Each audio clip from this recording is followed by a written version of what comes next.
I'll work for free if you give me equal time on one of these computers. And I was sweeping the floors, I was cleaning up. And then after a while, they were like, just do the coding because what you're doing is good. No business can work without sales. I would lose track, who do I have to follow up with? Where did I leave off last? Because some of these sales cycles are long.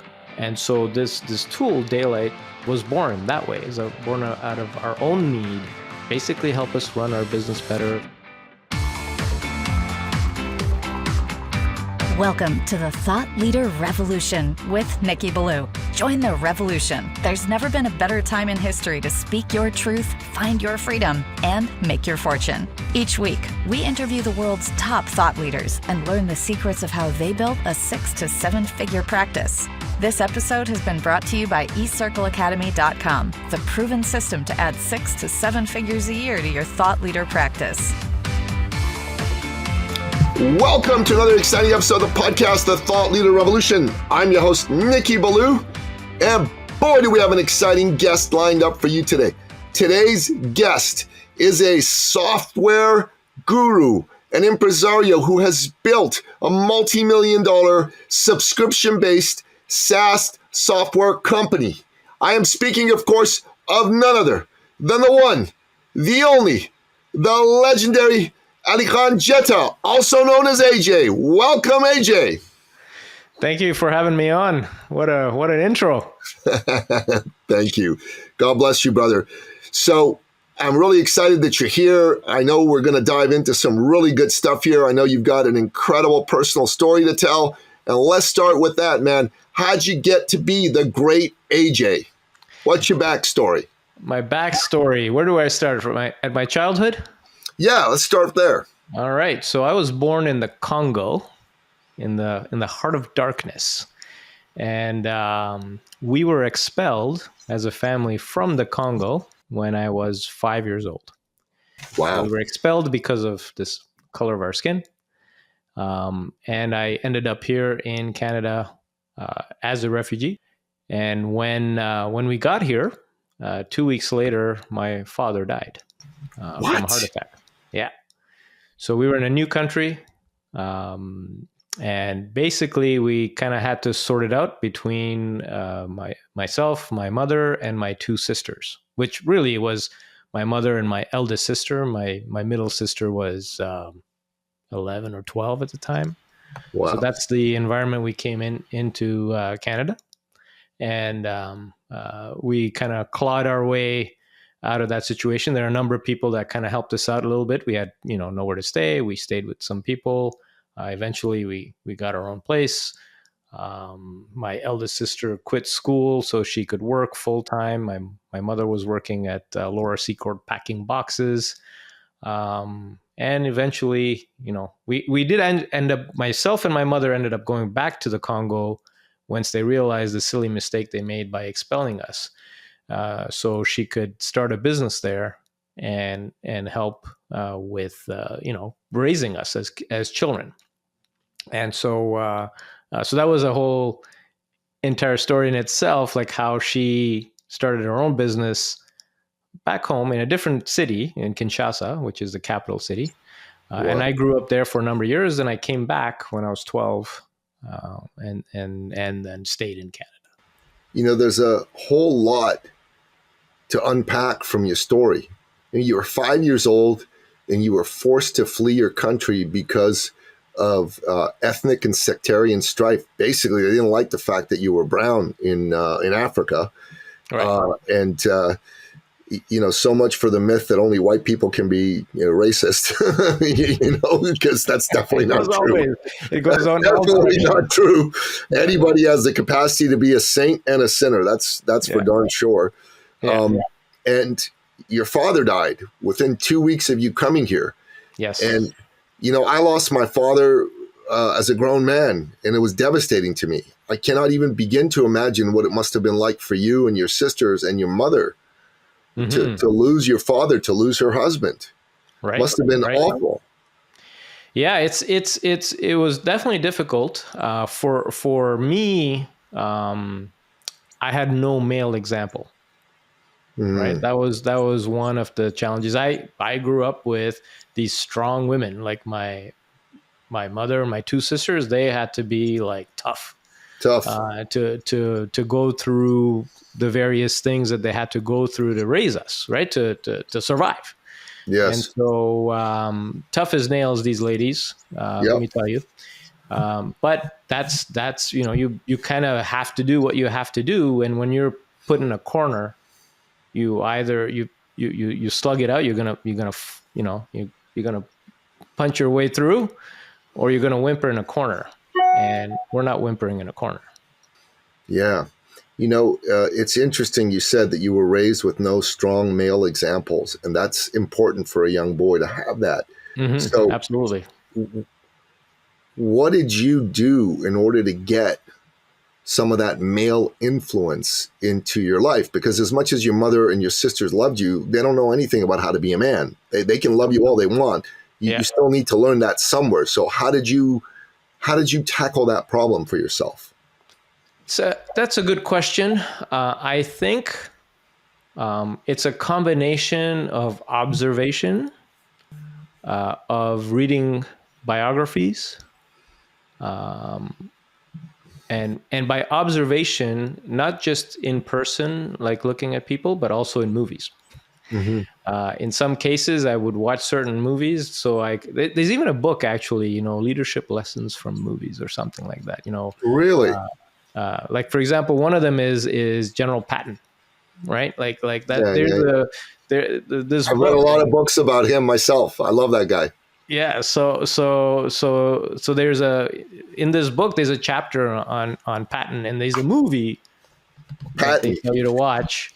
Patton, starring George C. Scott, one of the best movies of all time. That's the one. That's the one. And so I would kind of leverage that kind of stuff to kind of learn a little bit about leadership. It wasn't necessarily about being a man, but it was more about leadership. That was what I thought I needed. In retrospect, that wasn't the only thing I needed, but that's, at the time, that's one of the tools I used to overcome this lack of learning. AJ, this has nothing to do with our conversation today, but because you brought it up, I'm gonna address it with you, because I think it'll be of service to you. One of the things that has been missing in our world since, I would say, probably the 60s, certainly in the West, in Canada, United States, and Western countries, has been masculine spaces and male-only organizations. There's been fewer and fewer of those. And one of the things I do as a bit of a labor of love is I actually run a men's organization. It's not a business group at all. So the people in there are not all entrepreneurs. There's some entrepreneurs, but there's also some guys who are definitely not entrepreneurs in it. And we get together a couple times a month over Zoom. And then once in a while, we also do these in-person events, either like a social, we'll go axe throwing, or do something cool like that. And it's an opportunity for men to be around men. And if a man's not used to that, if he's been a part of this world, which is, for better or worse, become mixed and feminized somewhat, the first couple of times that he's around that kind of very direct masculine energy are jarring. But 99% of the men that go to that love it. Like, they go, man, I crave this, because as much as I love the ladies in my life, there's just sometimes you just want to be a guy. You need that time. You need to be a guy, And I actually, one of my podcasts is about that. It's called the Sovereign Man Podcast. Our group's called the Sovereign Man Movement. Right. I'll talk to you offline. I want to invite you to come check it out. I think you'd love it. I really do. I think that'd be great. That'd be great. I speaking of that, I do have a set of friends that I lean on for that, it's just the guys, right? Sure. But that would be great. Let's talk. Let's talk. Let's definitely talk after. I think it's good. And there's a whole lot of groups right now that are out there about this. But years ago, in the late 70s, there was a man named Arthur Justin Sterling, or A. Justin Sterling, and he created something called the Men's Weekend. And he's been teaching it since the late 70s. And I mean, I think tens of thousands of men have gone through it. I did it. It's an intense course, but it was a great course. You know what I mean? Right. Like by intense, I mean intense. Like you're gonna confront things about yourself that you didn't even know you needed to confront. Right. But it's a great course, and I recommend any man who's never done it or heard of it to look into it. Some very high profile people have done the program, including some big names in Hollywood and in business. But you're not supposed to tell their name, so I won't say it out loud because it's supposed to be a confidential space. But it's good stuff. It's good stuff. We men need that. I think it's important. And same thing for the ladies. They need their thing, and they do we need our thing. It's interesting. I was about to say the same thing, but the ladies are a lot better at doing that than we are. They actually have a lot of that already going on. They're good at forming these natural, networks with each other. I got to say, I admire them for doing that. I wish men were better at that and understood the value of that more. But once men come into it, they're into it. Yeah, we tend to be loners, right? Anyways, coming back to you and your story. So, you went back to the Congo for a period of time, then you came back to Canada to stay. So what prompted your mother to come back to Canada to stay? Why? Actually, she remained. She remained. Oh. So what happened was my eldest sister was getting married. Oh. And my mother didn't want my middle sister to be on her own. So she sends, 12-year-old AJ to help out on the situation there. And so effectively from the age of 12 onwards, it's my sister who raised me. Oh, wow. That's incredible. Yeah. So in fact, I recently found documents that she became my legal guardian. She was 18 and I was 12. Wow. That's wild. Yeah. That's wild. I didn't know about that. I thought, I just going to live with my sister, but she had to become my legal guardian in order to be able to put me in school and make all those decisions, slap right? me around when she needed to, etc. Slap me around when she needed to. Love it. Yeah. So AJ, walk me through the part of your story that had you go from being essentially a refugee to Canada. Living with your sister, because that is an intense life period, to becoming a successful entrepreneur. So what did that evolution look like? So there are a bunch of twists and turns on this path, and there's still twists and turns. But what happened?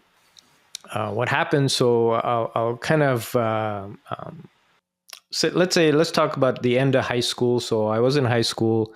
I didn't do well in high school, right? I'm not an academic type. And so I managed to get into York University. And guess what? I failed first year York University. Have you ever heard of anybody failing first year York? It's like a rare event. I have that distinction. And so from there, I learned something about myself, is that I need to be hands-on.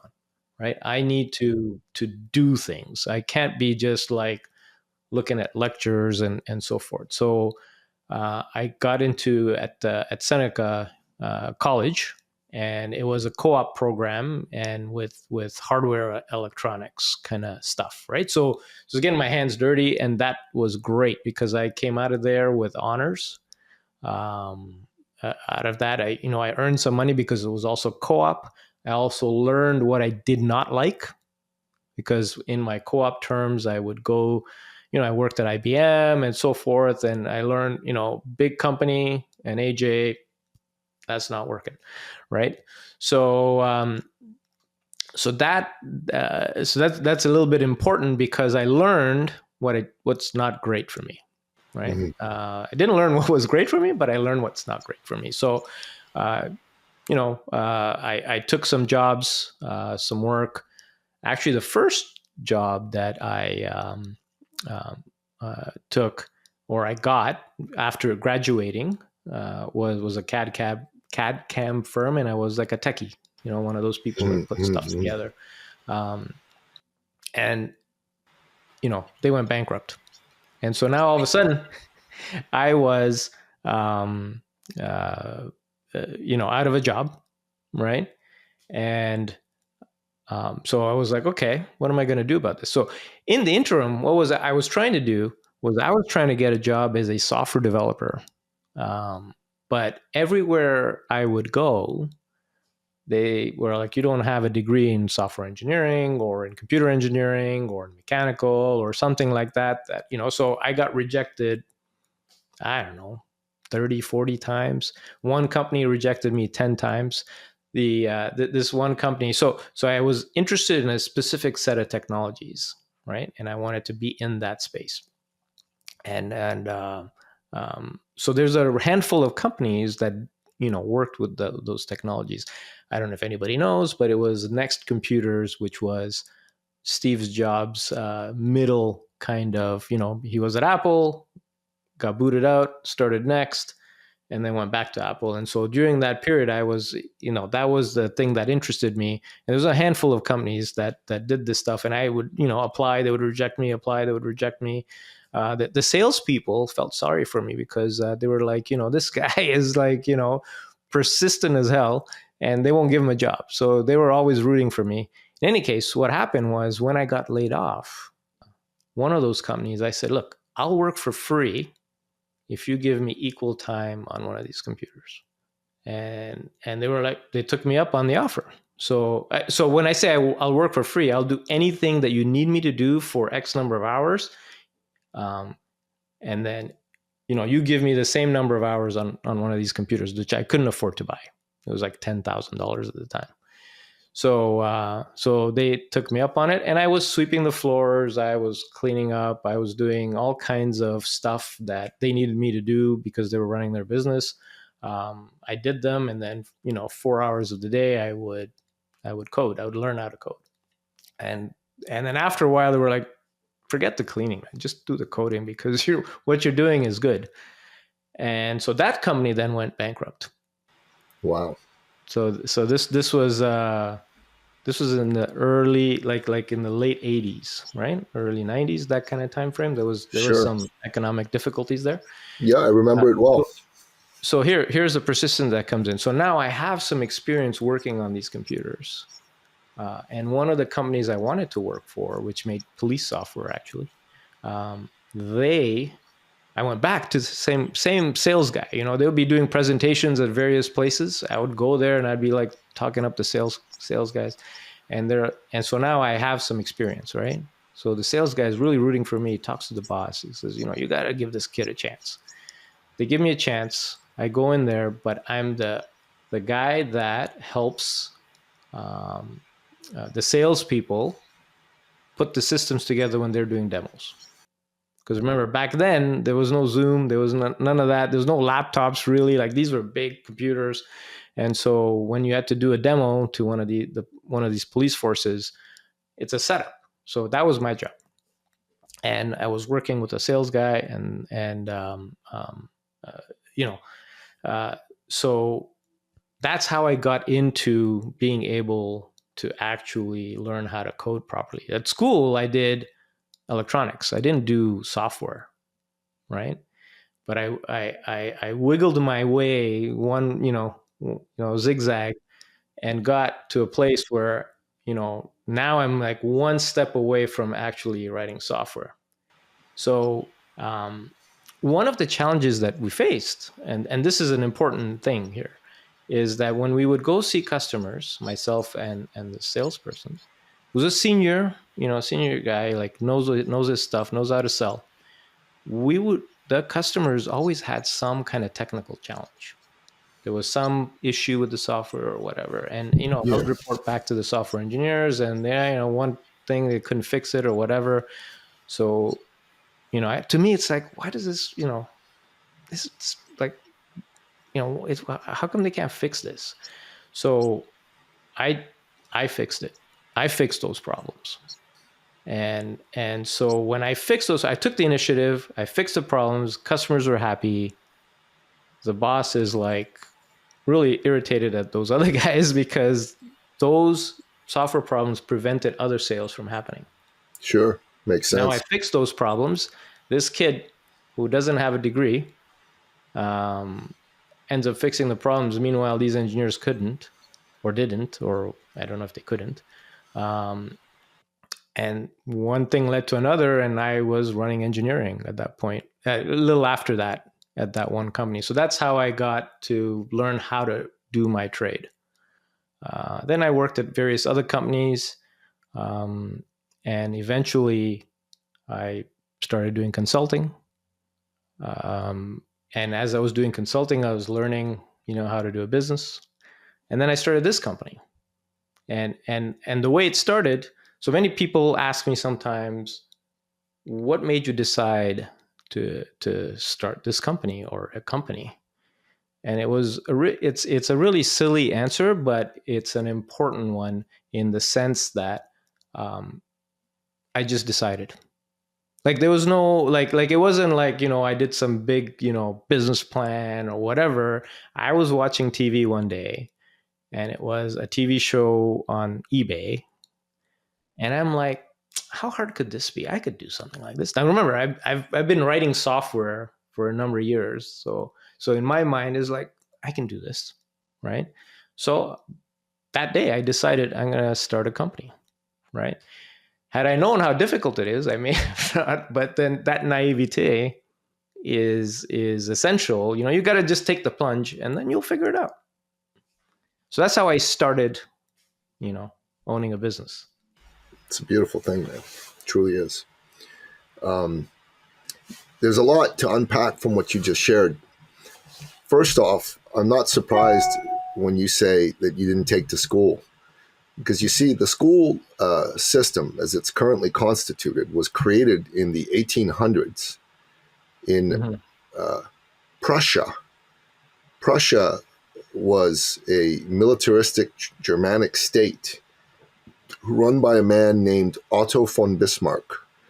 And he's the one who unified all the German states and made Germany one nation. Mm-hmm. And the system's not designed to encourage independent thinking. The system's designed to produce soldiers and workers who take orders and can be told what to do. So someone who is by nature an independent thinker or creative, it's going to be difficult for them to take to that.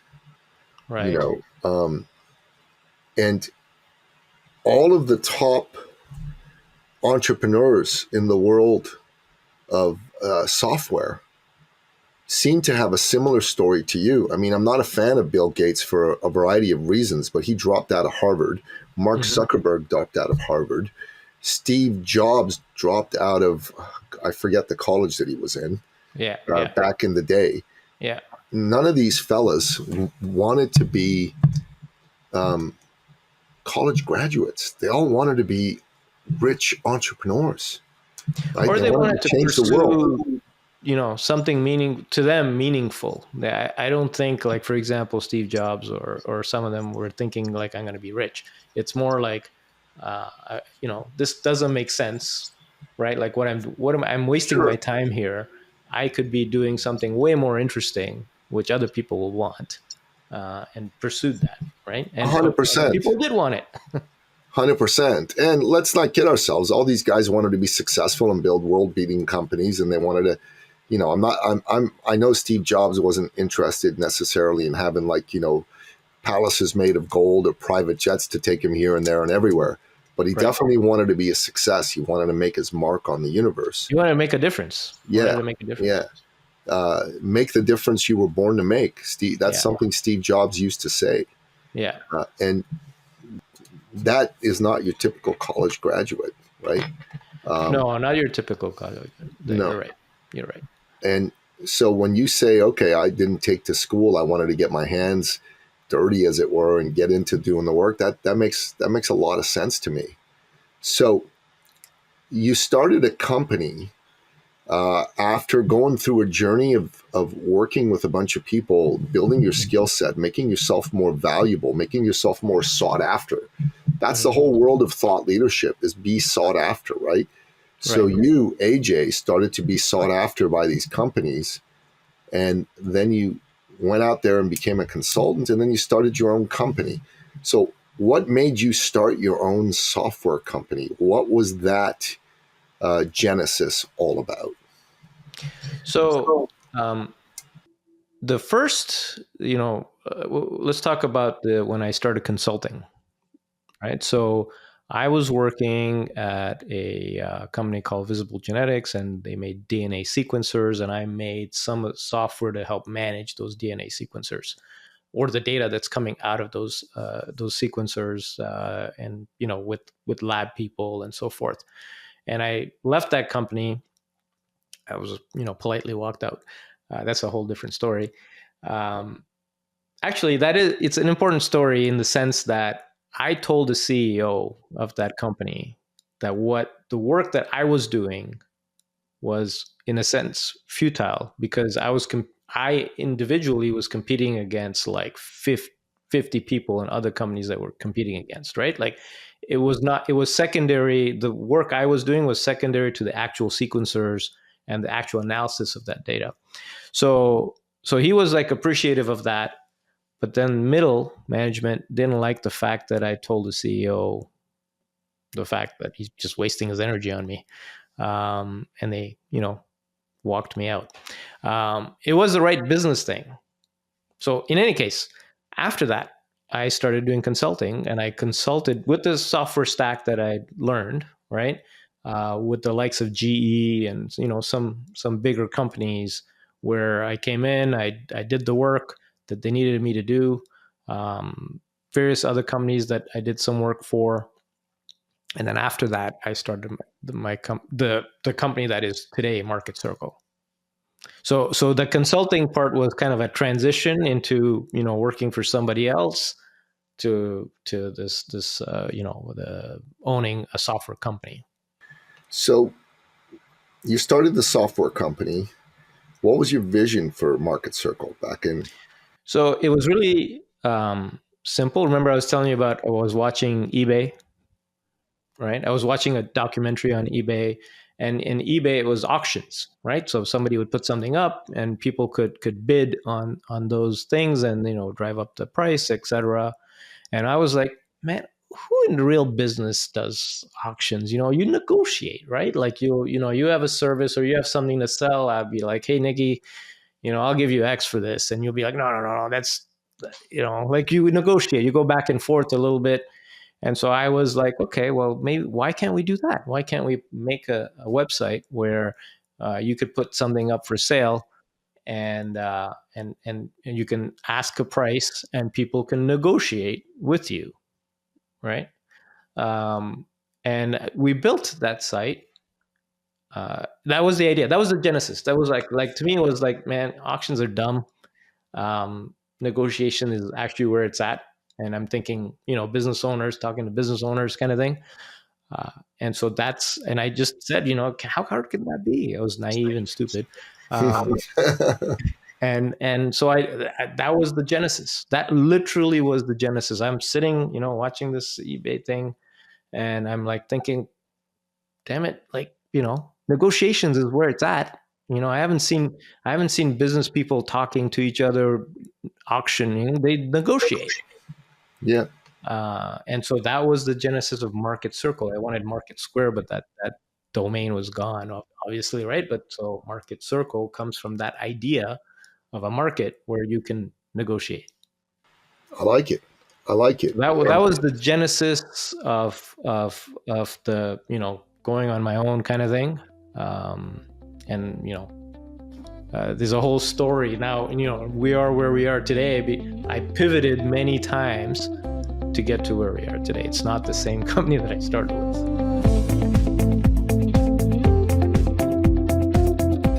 So that's good that you pivoted, because a lot of people don't pivot and they get left behind. Oh yeah, companies roasted. Their companies just get, left in the dustbin of history, as it Mm-hmm. were. Mm-hmm. So what made you understand that you needed to pivot, and talk to us about the latest set of pivots that you've made and what you're doing for people now? We can go into a whole episode of how I built that negotiation platform. I got to the top VCs in Silicon Valley. Yeah. And then the day I got there is when the internet, the .com bubble Bubble burst, burst, yeah. right? And so it's not going forward, right? So I reverted to consulting. And in that process, I needed a tool to help me. So I was doing, me and three other folks, I'd recruited a few other folks to help me build this thing. And so the three of us or four of us were writing the software, whatever. And I went and sold our consulting services. But the problem is that I was also writing code, right? And I was selling. I would lose track of like who do I have to follow up with, and who, where did I leave off last? Because some of these sales cycles are long, right? They're not, it's not like, hey, I talked to you today and I closed the deal today. It can take weeks, it can take months, because these are, bigger jobs, like $100,000 job kind of thing, or a $50,000 job or whatever. And so I was like, okay, well, how am I going to keep track of this stuff? Now, remember the whole next thing, right? And then Apple had kind of Steve Jobs went back to Apple and so forth. So I was like, okay, well, if I want to use like contact management software or sales management software to help me track this stuff, I would have to switch to Windows, right? To use something like Act or Goldmine or I don't know if you remember these tools. Sure, I do. Absolutely, I do. And so, but I said, how hard could it be to build my own? Again, my naivety came in. And so we built this application called Daylight, the one that is, the cream of our company now, but as a technology demonstration. I wasn't thinking of it as a product. I was thinking of it as, hey, look, this is what we built, and hire us as your consultants, and we can help you build, stuff around your business. Again, still targeting small business, not large enterprises or anything like that. And so this tool, Daylight, was born that way, is born out of our own need to basically help us run our business better, so that no business can work without sales or without following up or what have you, right? So that's the genesis of what you saw. So that was the first pivot, right? So first .com to consulting, right? Consulting to now having something that, as a product, as a demonstration for consulting. Eventually, we made enough sales that we didn't need to do consulting. So then we were a product-only company. And then the next pivot was when the whole cloud thing started to happen, because at that time it was on-premise, local kind of software, license-based, right? And so we pivoted to the cloud, where we still have the native application and all that. That's what actually one of the things that makes us unique, but the back end is all, cloud, right? So that's what we have today. So a number of pivots there. I kind of muddled it all together, but so it's not just one pivot. It's actually multiple. It's multiple pivots. Yeah. So why do entrepreneurs need to pivot sometimes? And how do you recognize when it's necessary to make a pivot? That's a really good question. And how do you recognize when to pivot? I think you recognize there's a couple of components there. One is being aware enough of where the industry is kind of going, right? Mm-hmm. And then being detached enough from your own current business so that you can say, wait a minute, this is not going, where the kind of places are going, or where things seem to be going, and where this company is at, there's no path there, right? So if I want to survive as an entity, I'm going to have to make some kind of a change. And so that's the genesis of the pivot. And then, just not being so attached to an older idea, so that you can kind of let go and go somewhere else while leveraging the assets you've built. Yeah, if the world is changing and you're not changing along with it. But the question really that you asked that's key here is, how do you even tell? Like you have to be aware enough that the world is changing. You do.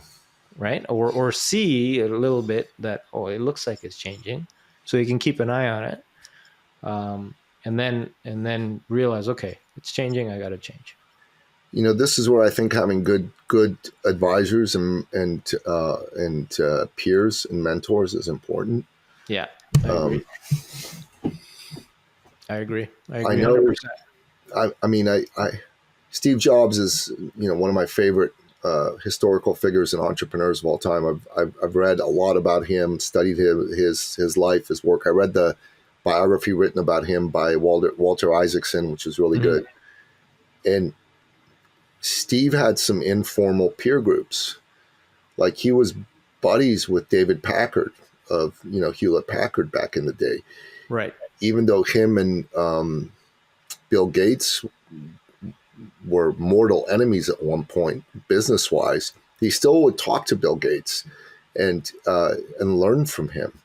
Mm-hmm. And I think it's important for people in any industry to have peers in their own industry and peers outside their industry that they can either formally or informally partake in regular discussions with.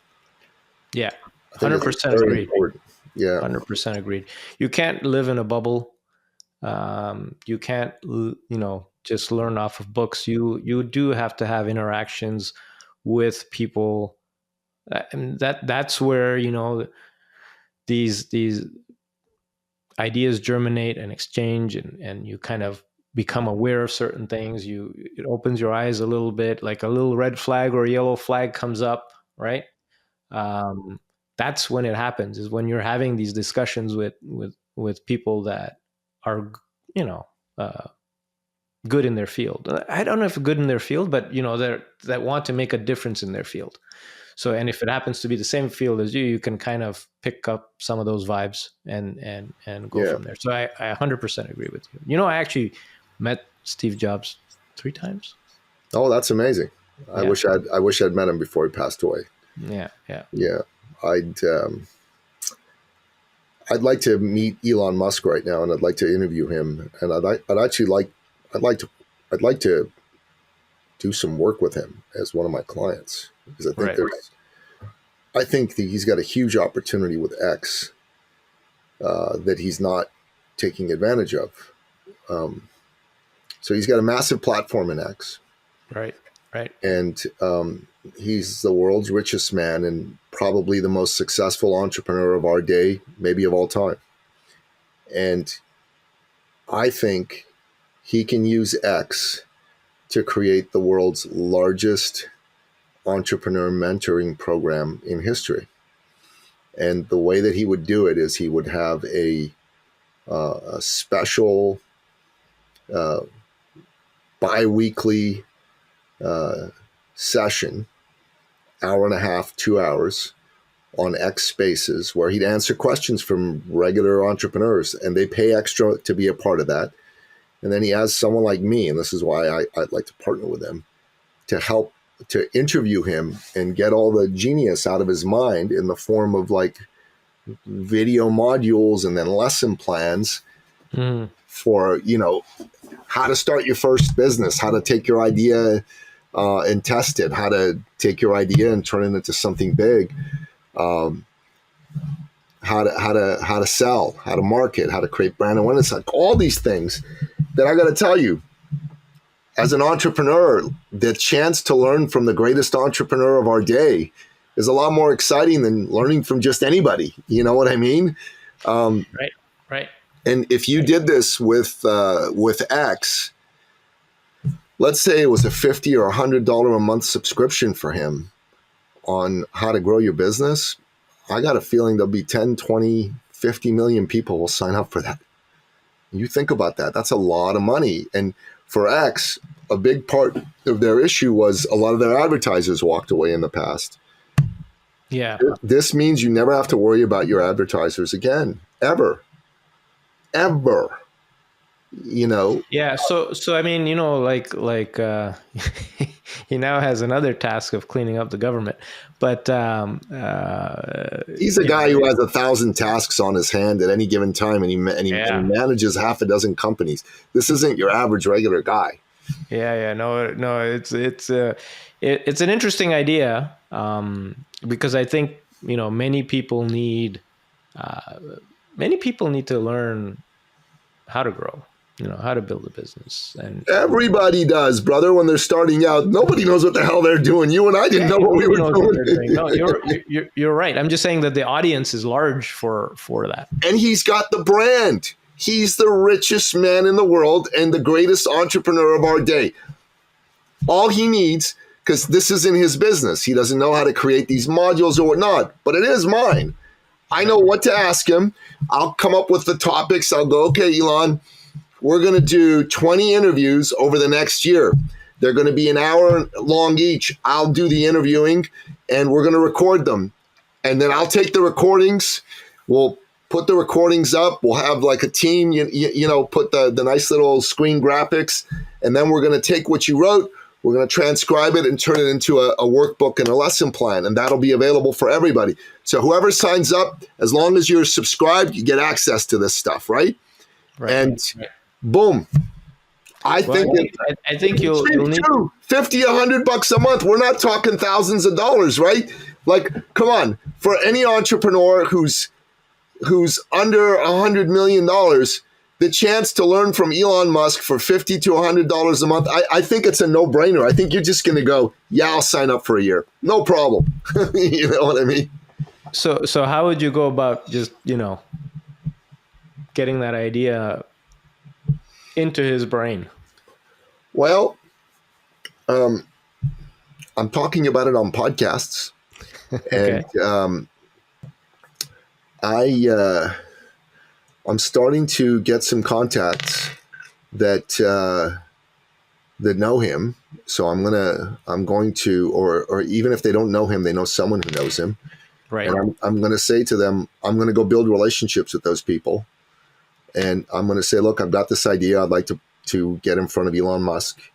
And it's recorded. Here you go. Here's the link to the recording. Would you mind looking at it yourself? Tell me your thoughts. And then would you mind sharing this with Elon? And I'm also going to use my law of attraction process, which I talked to you about. It's very powerful. I got to tell you, since I used the law of attraction process, everything that I put into there and focused on has started to come to me. So that's what I'm going to do. And I believe it'll happen. One of my colleagues, a guy I wrote a book with, he's got Donald Trump's here. He knows Trump. So what the hell? All I got to do is sit down and figure it out. What is that? 2 degrees of separation? 2 degrees of separation. Yeah. Right. So you're close. I'm getting close. Getting close. So the other question that I want to ask you is, let's talk about your customers. Okay. So out of them working with you, give me like a story or two, a success story or two of what they got as a result of using your software. So we have actually many of those stories. Give me 2 strong ones. So let me give you a little bit of a premise as to what we do. And that little bit, so what we do that's different, like we call ourselves a CRM because most people understand that term. CRM, yeah. But really it's the tool, like, let's rewind back a little bit. Why did I even build the software, right? I built the software because, and I chose to stick with it, is because I'm a champion for small business. Like think of me, right? I came from literally nothing, right? And I have a small business. And so I want others to be able to grow their own businesses. I also feel that, generally speaking, economy wise, humanity wise, small business is better than big business. I agree. Small business, any big business always started as a small business, right? So my energies are directed towards that space, the small business space, the ambitious individual to companies about 100 in size type of thing, right? So that's a segment that I'm thinking about, and I'm really thinking about, that ramp where you start yourself or a couple of folks, and then you're adding a third and a fourth, and you're building your business. It turns out that a lot of the people that like our software are the ones that are in the professional services, creative services space, or people that have really long sales cycles, like they're selling $10 million generators, for example, right? um, but mostly they're in the professional services space and creative services, right? So those are the things. And so now, if you think about that, a whole bunch of those people, they have lots to do. They not only do they have to sell, but then they have to then produce the work, and get to the point where they're making money from that. So in that process, they get super frazzled, right? Think of it. I have to follow up with Bob, and I have to do this for Bill, and I need to get this sorted out, and I need to finish this. So there's a lot of these things that have to happen. So this is where our software comes in. This is where we kind of automatically put these things together, and we end up building context, like important customer context, automatically in our Daylight app. And what that does is gives that entrepreneur that peace of mind, because there's a system that all this is in. I can focus on what I do. I'm not chasing around information for this customer or that customer or this prospect or that prospect. It's all automatically in there. Mm-hmm. And that peace of mind then gives them the ability to do what they love. Like, they got into that small business not to do this admin kind of work. It's more like because of what they love to do, which is, it may be a creative thing, it may be a legal thing, it may be big real estate stuff, etc. So now our customers, they come to us, and there's two kinds of stories we kind of hear. One is that, oh my God, I can do more with the people I have and the stuff I have, because I'm spending less time trying to just figure out what's the next thing, or where's this information, and so forth. So we have a number of those stories. And then the other stories that we have, which is later in the life cycle of a customer, is when customers have instructed them to do certain things or what have you, and then maybe they didn't instruct you properly, or and they come back and they're blaming you for a particular kind of problem, and now they're pissed off and upset, and threatening lawsuits, etc. And so, because of the way our software kind of puts everything together, you can go back and just show them, like, you look, this is what you said, right? And so I've had many customers tell me that this has prevented disagreements escalating into lawsuits.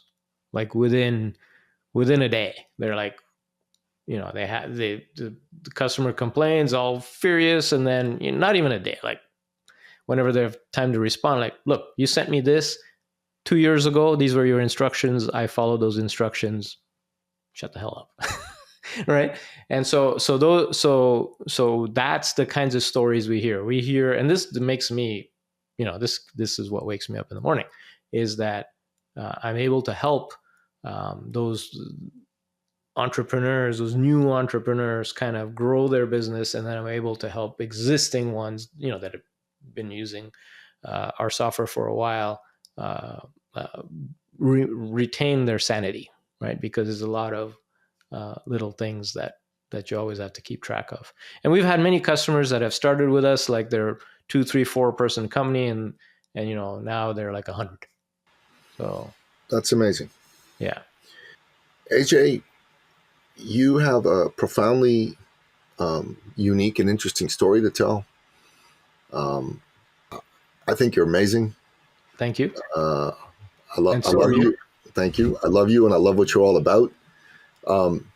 If someone wants to check out your offer, where do we send them?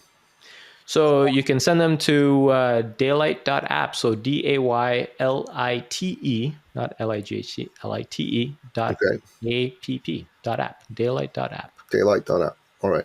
And we end off each episode by asking you, our guest expert, in bullet point form for your top 3 expert action steps. These are your 3 best pieces of life or business advice. So what say you?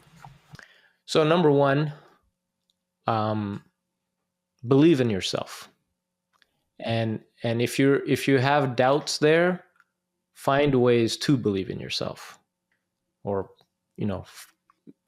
correct the things that are preventing you from believing in yourself. Secondly, imagine the future you want. So that's vision, dreaming, whatever you want to call it. And thirdly, don't be afraid to work hard. Work your ass off. Yeah, I love it. These are 3 excellent expert action steps. Yeah, So, that's kind of like my thing I kind of share with people. I love it. So listener, go to daylight.app.